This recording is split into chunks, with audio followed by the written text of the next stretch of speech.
صحينا النهارده الصبح على ان جوميز فسخ عقده مع نادي الفتح السعودي، فكانت حاجه تضحك يعني بصراحه.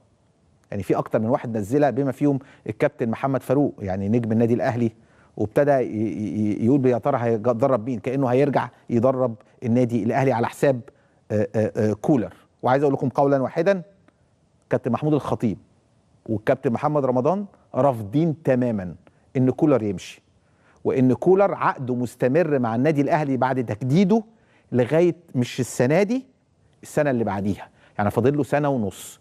وعشان تمشي كولر لازم تدفع له شرط جزائي قد يتخطى $1,000,000، قد يتخطى $1,000,000، قد يتخطى $1,000,000، وبالتالي في رفض تام لتحمل اي مبالغ ماليه زي دي. الاكبر بقى يا جماعه ان بعض المواقع الكبرى، ده حتى كمان القناه العربيه الناقله